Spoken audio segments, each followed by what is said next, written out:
आउज़ुबिल्लाहि मिनश्शैतानिर्रजीम बिस्मिल्लाहिर्रहमानिर्रहीम।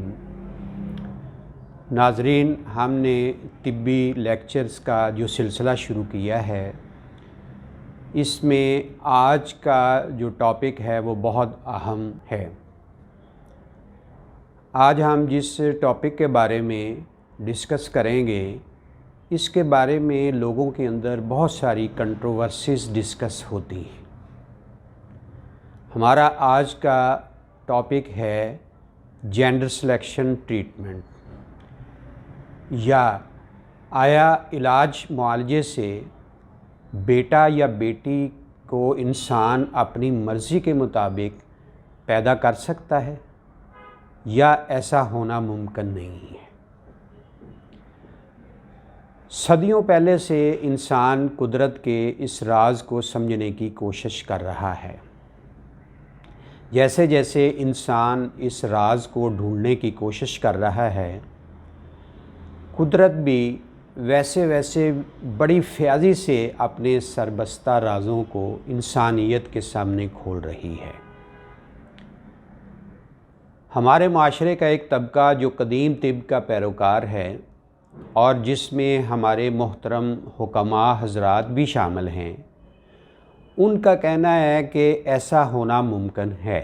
यानी अगर तिब के असूलों के मुताबिक बर वक़्त इलाज कर लिया जाए तो अपनी मर्ज़ी के मुताबिक लड़का या लड़की का पैदा होना मुमकिन है। इसके बरक्स एक दूसरा तबका, जिसमें हमारे कुछ मजहबी हल्का भी शामिल है, उनका कहना है कि ये एक निज़ाम है जो कुदरत की तरफ से चल रहा है और इसमें मुदाखलत नहीं की जा सकती, बल्कि ऐसा सोचना या करना भी वो गुनाह में शुमार करते हैं। मोहतरम नाज़रीन, एक तीसरा सेगमेंट भी हमारे माशरे का ऐसा है जिसमें साइंसदानों का गिरोह भी शामिल है और जिसकी पैरवी हमारे मोहतरम डॉक्टर हज़रात भी करते हैं। उनका कहना है कि कुछ ऐसी टेक्निक्स मौजूद हैं जिनको अपना कर हम मतलूबा नताइज हासिल कर सकते हैं। गो इसके चांसेस कम हैं, मगर ये टेक्निक्स प्रैक्टिस की जाती हैं। नाज़रीन, इसके साथ साथ आमल हज़रात, बाबा जी और करने वाली सरकार ने भी अपनी दुकानदारी चमकाई हुई है। कहीं तवीज़ धागों से बेटे की बशारत दी जाती है तो कहीं फूंकों और दमों से झूठी तसल्ली दी जाती है। तो आइए नाज़रीन, आज हम इस मौजू को साइंसी तौर पर देखते हैं कि आया बेटा या बेटी का अपनी मर्ज़ी के मुताबिक पैदा होना मुमकिन भी है या नहीं। मोहतरम नाज़रीन, सबसे पहले मैं आपको कुरान मजीद की एक सूरत पढ़ के सुनाता हूँ। ये सूरह शूरा की आयत नंबर 50 और पारा नंबर 25 है, जिसमें अल्लाह रब्बुल इज़्ज़त का इरशाद बारी ताला है, लिल्लाहि मुल्कुस समावाति वल अर्ज़ यहलुकु मा यशा यहबु लिमन यशाउ इनासन व यहबु लिमन यशाउ ज़कूर औ युज़व्विजुहुम ज़ुकरान व इनासा व यजअलु मन यशाउ अकीमा इन्नहु अलीमुन कदीर। मोहतरम नाज़रीन, इसका तर्जुमा और मफ़हूम ये है कि अल्लाह ही की बादशाही है ज़मीनों और आसमानों में। वो जो इसमें चाहता है पैदा करता है, वो जिसे चाहता है बेटियों से नवाजता है, जिसे चाहता है वो बेटे अता करता है, और जिसे वो चाहता है वो मिला जुला के बेटा या बेटी अता फरमाता है, और जिसको वो चाहता है वो बांझ रखता है। बेशक वो इल्म वाला और कुदरत रखने वाला परवरदिगार है। नाज़रीन, इसके बाद मैं आपको बताता हूँ कि ईस्ट और वेस्ट के साइंसदान इस बारे में, यानी इस टॉपिक के बारे में क्या राय रखते हैं।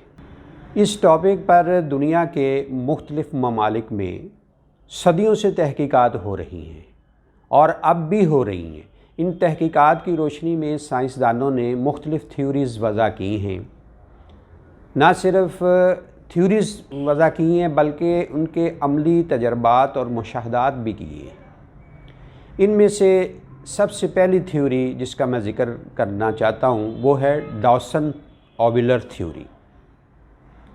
इस थ्योरी के मुताबिक कुदरत का कानून ये है कि हर 28 दिन बाद एग कभी दाएं तरफ से और कभी बाएं तरफ से खारिज होता है।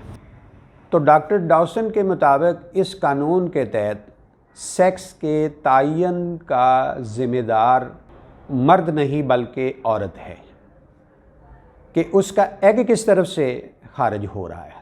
मेल बेबी या लड़का उस वक़्त होगा जब एग दाएं तरफ से आएगा। एक दूसरी थ्योरी जिसे Therese theory of the heredity कहते हैं, इसके मुताबिक ओवम मेल और स्पर्म फीमेल है और पुख्ता होने से एक रात कबल ओवम यूट्रस में आता है। उस वक़्त अगर ओवम स्पर्म से मिले तो मेल बेबी पैदा होगा। ये दूसरी थ्योरी है जो इन हलकों में चल रही है। नाज़रीन, तीसरी थ्योरी जिसे द सुपीरियर ऑपोजिट थ्योरी कहते हैं, इसके मुताबिक औरत का ऑर्गेज़म तक पहुंचना ज़रूरी है। अगर तो औरत ऑर्गेज़म हासिल कर लेती है तो मेल बेबी होगा, वरना फीमेल बेबी या लड़की पैदा होगी। इसी तरह चौथी थ्योरी भी फ्लोट कर रही है जिसको एनेक्सागोरस एंड जे हेनके थ्योरी कहती हैं। इसके मुताबिक औरत की दाएं ओवरी की रतूबत अगर मर्द के दाएं टेस्टिस की रतूबत से मिले तो मेल बेबी पैदा होगा, अगर ना मिले तो फिर ये फीमेल बेबी पैदा होगी यानी लड़की पैदा होगी। इसी तरह नाजरीन, एक तरफ आयुर्वेदिक की थ्योरी है तो दूसरी तरफ अबू अली सीना की शुरा आफाक तहकीकात हैं। इन सब हजरात ने अपने अपने ज़माने में तहकीकी बुनियादों पर इस मौजू को परखा है। अब जदीद साइंस क्रोमोसोम्स की थ्योरी को तस्लीम करती है। साइंस ये कहती है कि औरत और मर्द एक्स और वाई क्रोमोसोम्स लिए होते हैं, जिसमें हर सेल अपने अंदर 22 क्रोमोसोम्स मुश्तरक जबकि एक सेक्स क्रोमोसोम्स रखता है, जिनके आपस के मिलाप से बेटे या बेटियां पैदा होती हैं। इसको मेंडल्स लॉ कहते हैं।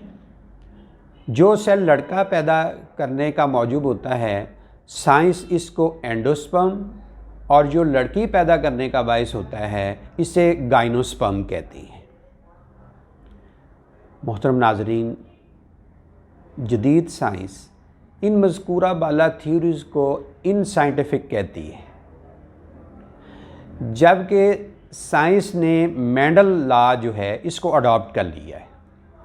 इस असूल के मुताबिक कुदरत जब एक बच्ची को पैदा करती है तो इसके अंदर 7 मिलियन के करीब ओवम पैदा होते हैं, और जब पैदाइश हो चुकती है तो ये 2 मिलियन रह जाते हैं। बचपन के अरसे के दौरान ये मज़ीद ज़ाया होते रहते हैं, और जब भी बच्ची उम्र के 13 या 14 साल यानी बलूगत को पहुंचती है तो ये सिर्फ चंद 100 रह जाते हैं। उनमें से कोई एक ओवम मैच्योर होकर ओवरीज से खारिज होता है जो फर्टिलाइज्ड होता है। ये मैच्योर ओवम अगर मज़ीद आगे 2 डॉटर सेल्स में तकसीम हो जाता है। हर सेल में 23 क्रोमोसोम्स होते हैं, जिनमें 22 ऑटोसोम्स और एक एक्स क्रोमोसोम होता है। इनमें एक बड़ा और एक छोटा होता है। जो बड़ा होता है वो स्पर्म को कबूल कर लेता है। नाजरीन, औरतों में तो ओवम्स बाई बर्थ पैदा होते हैं, जबकि मर्द के अंदर 14 साल के बाद मौत तक 24 घंटे स्पर्म्स पैदा हो रहे होते हैं। ये टेस्टिस में पैदा होते हैं और मैच्योर होने तक इनमें कई तब्दीलियां पैदा होती रहती हैं। इन तब्दीलियों के दौरान इनमें क्रोमोसोम्स की तादाद आधा रह जाती है। जो स्पर्म सेल में 44 ऑटोसोम्स और एक एक्स और वाई क्रोमोसोम्स लिए होता है। जब स्पर्म स्पर्मेटोज़ा में तब्दील होता है तो फिर ये 22 ऑटोसोम्स और एक सेक्स क्रोमोसोम यानी एक्स होता है और फिर 22 ऑटोसोम्स और एक सेक्स क्रोमोसोम्स वाई पैदा होता है। ये है नाज़रीन कुदरत का वो कानून जो मर्द में लागू होता है। अब मेंडल असूल के मुताबिक एक मर्द अंजाल के वक़्त तकरीबन 2 से 50 मिलियन स्पर्म्स इजैकुलेट करता है। इनमें आधे में एक्स क्रोमोसोम और आधे में वाई क्रोमोसोम होते हैं, जबकि औरत के अंदर सिर्फ एक्स क्रोमोसोम्स होते हैं। अब लड़का उस वक़्त पैदा होगा जब वाई क्रोमोसोम्स वाला स्पर्म मैच्योर एग से मिलेगा और लड़की उस वक़्त पैदा होगी जब एक्स क्रोमोसोम वाला स्पर्म मैच्योर एग से मिलेगा। ये है नाज़रीन वो ज़ाब्ता जो कुदरत की तरफ से बच्चे की पैदाइश में लागू हो रहा होता है। अब इस कानून के मुताबिक औरत नहीं बल्कि मर्द बच्चे की सेक्स के तयन का ज़िम्मेदार होता है। साइंस तो अब इन तहकीकात में मज़ीद आगे बढ़ गई है।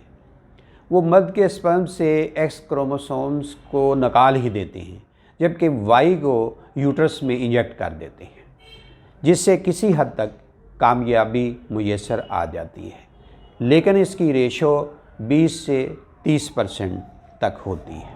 मोहतरम नाज़रीन, मैंने मतब नेचुरल पर अपनी तिब्बी प्रैक्टिस के दौरान गुज़िश्ता 35 सालों में बेशुमार कपल्स जो औलाद नरीना के ख्वाहिशमंद थे, इनका हर्बल तरीका इलाज नेचुरोपैथी से ट्रीटमेंट किया, जिससे अल्हम्दुलिल्लाह शुरू ही से कामयाबी मिलना शुरू हो गई। फिर आखिरकार तिब्बी दुनिया के मशहूर डॉक्टर स्टोल्कोविस्की की तकनीक को चीनी तरीका इलाज की टेक्निक दीताओं के साथ कंबाइन करके जब अपनाया तो मालिक ने अपने फजलो करम और रहमत के दरवाज़े खोल दिए। इस इलाज से 70 से 80% औलाद नरीना के हसूल में कामयाबी हासिल हुई। हतमी फ़ैसला तो मालिक की रज़ा व मशीयत और कानून के मुताबिक ही होता है। ताहम साइंसी तौर पर यह साबित है कि लड़कियां ही लड़कियां पैदा होना एक मर्ज़ियाती कैफ़ियत है। इस कैफ़ियत को इलाज, मुआलजे और टेक्निक से, जो कि ख़ुद कुदरत ही के पैदा कर दे असूल व ज़वाबित हैं, हम अपना कर इनको बदला जा सकता है। कुदरत के इसी कानून मशीयत को समझ कर मैंने बेशुमार कपल्स का ट्रीटमेंट किया, जिसमें मालिक ने बड़ी तादाद में अल्हम्दुलिल्लाह कामयाबी अता फ़रमाई। लिहाजा आप में से कोई भाई या बहन अगर अब तक औलाद नरीना से महरूम है तो वो इस इलाज पर भरोसा करके इसे एक दफ़ा ज़रूर आज़माएं। मैं बड़ी बात नहीं कहता, मगर मालिक की रहमत से पूरी उम्मीद है कि आपका आंगन औलाद की खुशियों से महक उठेगा। नाउमीदी उम्मीद में बदल जाएगी, चेहरों पर मुसर्रत और ज़बान से शुक्र के कलिमात रवां दवां हो जाएंगे।